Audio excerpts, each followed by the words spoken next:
en el cual no haya interferencias peligrosas de origen humano sobre la estabilidad del clima.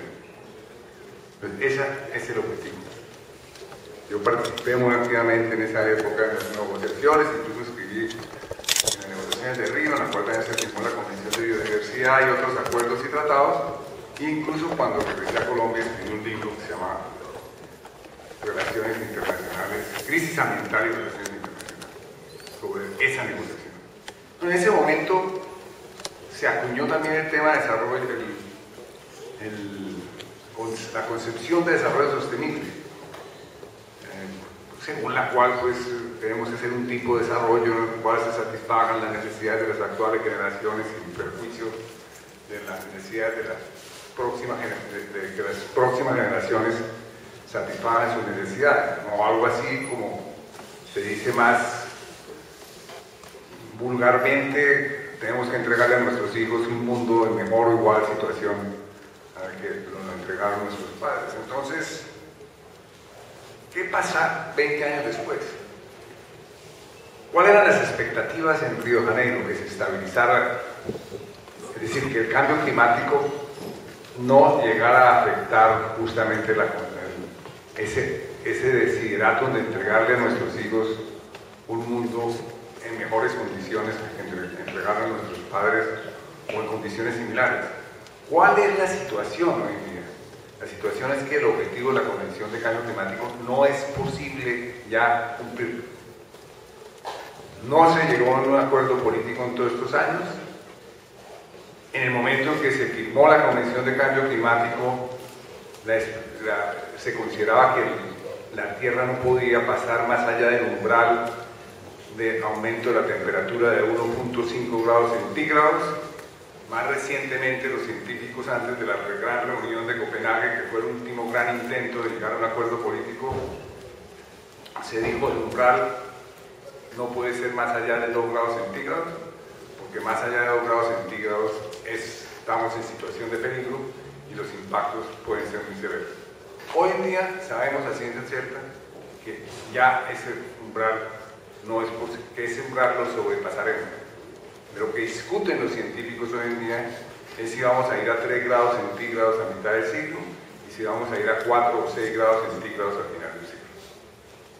En síntesis, ya no es factible que que ustedes le pretendan, nuestra generación fracasó en entregarle un mundo mejor desde el punto de vista ambiental a nuestros hijos, pero su generación tampoco podrá hacerlo, porque ya los efectos de la acción humana fueron de tal naturaleza que hoy en día nos encontramos en un proceso de cambio global que no tiene posibilidad alguna de detenerlo.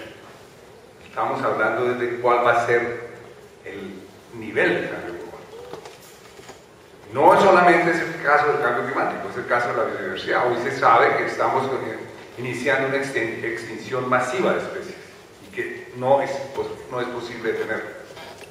Dejemos ahí esos dos, porque no va a entrar sobre los otros grandes problemas ambientales, pero simplemente el hecho de que vayamos a pasar el umbral de 2 grados centígrados y simplemente el hecho de que estemos abocados a una extinción de la biodiversidad ha llevado a los científicos a afirmar que lo que ha ocurrido es que la humanidad ingresó en una nueva era geológica, que la han bautizado la era antropocéntrica.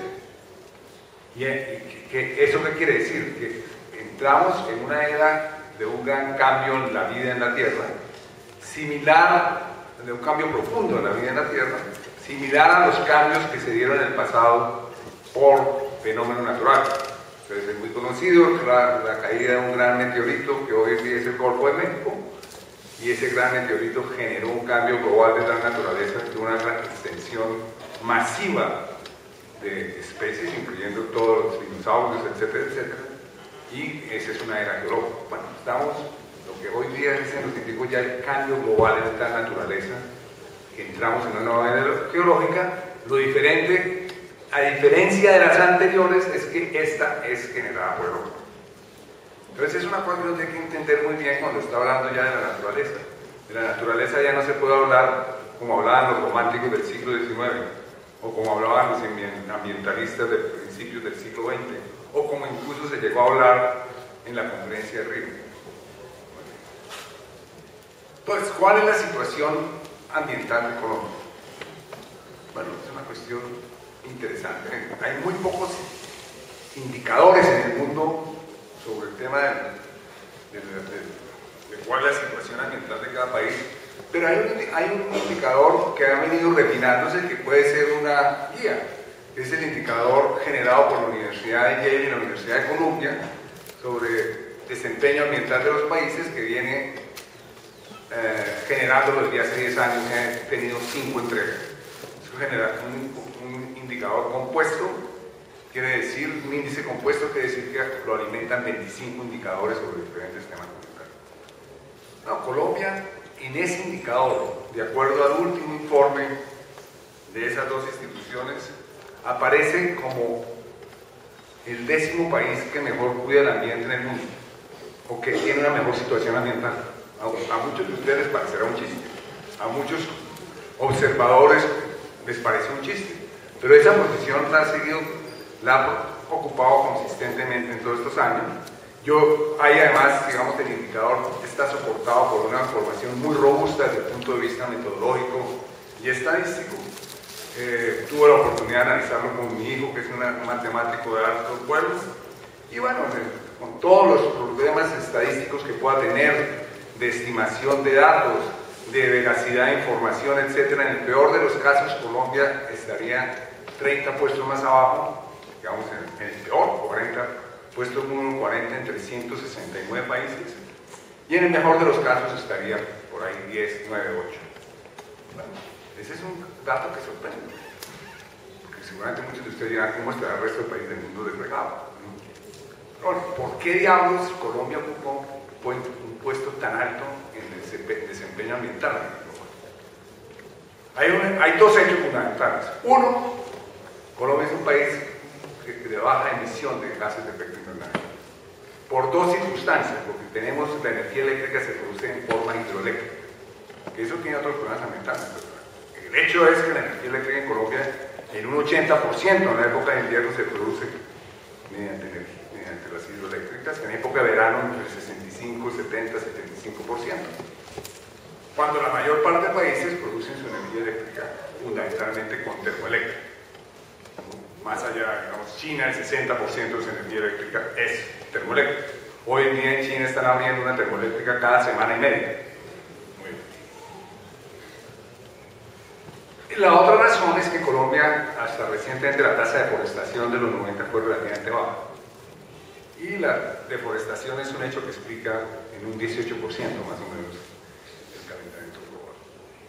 La otra, segunda gran razón, es que Colombia sigue manteniendo una cobertura boscosa muy grande, donde hay una enorme biodiversidad biológica y sigue siendo un país muy rico en agua. Pero esa gran diversidad, esa gran cobertura boscosa se concentra fundamentalmente en la región amazónica, en la región del Pacífico, y hay unas áreas naturales importantes en la región de sabana, toda esa región de sabana que es la Orinoquia. Y repito, Colombia sigue además siendo un país muy rico en agua. Entonces, a grosso modo, eso explica la situación tan alta de Colombia en todo el proceso. Pero ojo, Colombia es un país fracturado ambientalmente.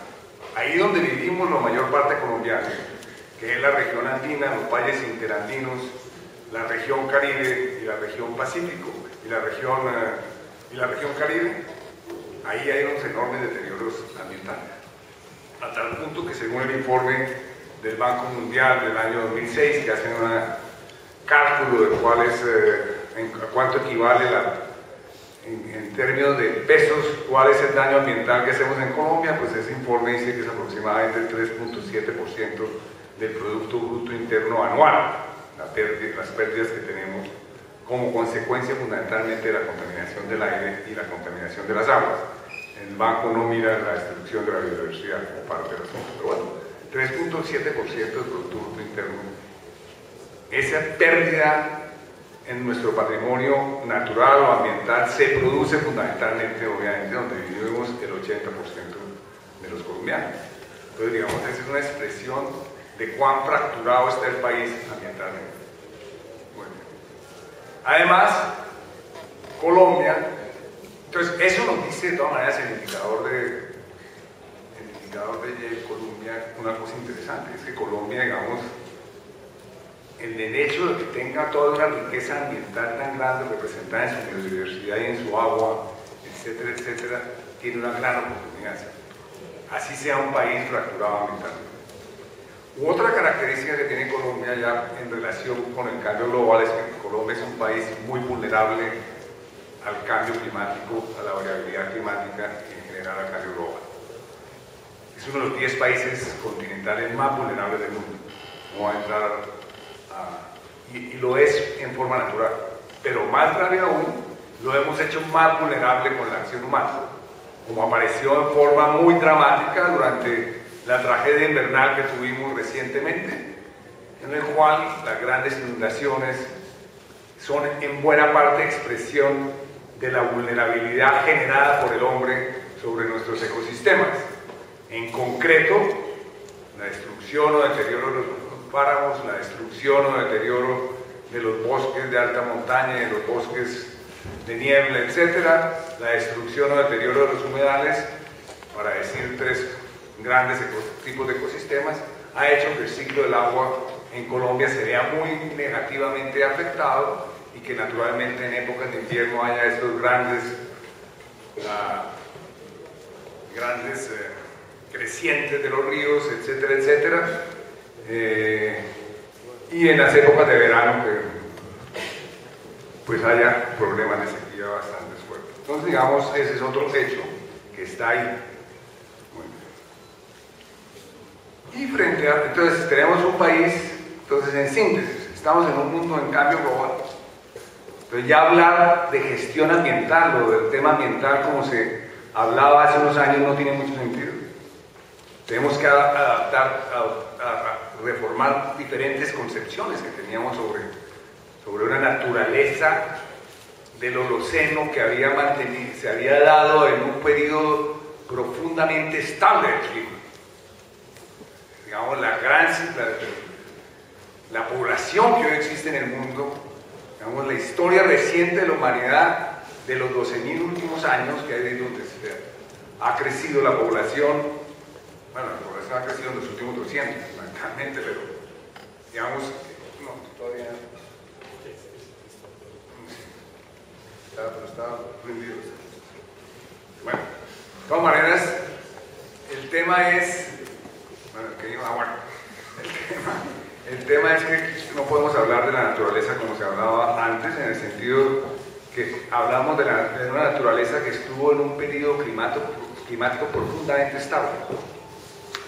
Y esa era la naturaleza que soñaron los conservacionistas del siglo XIX, etcétera, etcétera. Esa naturaleza ya no existe más, no puede existir más. Entonces todo el tema de qué quiere decir la conservación, qué quiere decir el desarrollo sostenible, etcétera, etcétera, son conceptos que tenemos que mirar, reexaminar, etcétera, etcétera. Segundo, estamos en un país profundamente rico en agua y biodiversidad, en un país fracturado, en un país vulnerable. Entonces, segundo y tercero, en un país vulnerable. Cuarto, estamos en la época de las locomotoras. Pero las locomotoras arrancaron su camino hace mucho tiempo, es decir, adjudicarle las locomotoras al doctor Santos, yo creo que eso no es adecuado. Las locomotoras, como las conocemos hoy, arrancaron cuando globalmente se da un empujón extraordinario a la internacionalización de la economía a mediados de los años 80. Cuando se hace, entre otras cosas, la ronda de Uruguay para crear la Organización Internacional del Comercio y liberar el comercio internacional y acelerar los intercambios internacionales de comercio y escalarlos a niveles nunca pensados. Bueno, esa política ha sido muy exitosa, entre comillas. ¿No? Es decir, exitosa en relación con lo que pensaron sus diseñadores. Tan exitosa que la China ha crecido en los últimos 20, 25 años al 8% anual. Y eso es parte del tema internacional.